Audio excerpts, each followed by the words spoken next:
Hello বন্ধুরা, অনেকদিন ধরে ভিডিও টিডিও করাও না। আমি একটু ব্যস্ত ছিলাম, আমার শরীরটা একটু খারাপ আসলো, ভিডিও টিডিও করি না। দেন 29 লগে আমরা কাম করতেছি।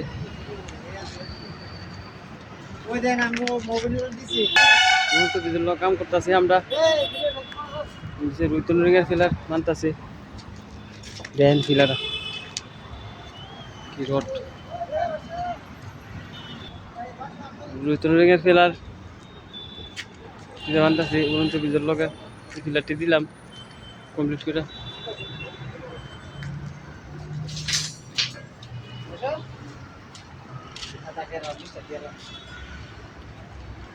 অনেকদিন পরে ভিডিও করলাম। আজকে শরীর খারাপ আসলো আমার, এক সপ্তাহ একটু অসুবিধা ছিল শরীর। এটাতে একটু উঁচু হইব, দুই ফুটোটা উঁচু হইব কি এই সাথে স্টেপ সাত কয় দিলে, এটা স্টেপ সাত বুঝছেন।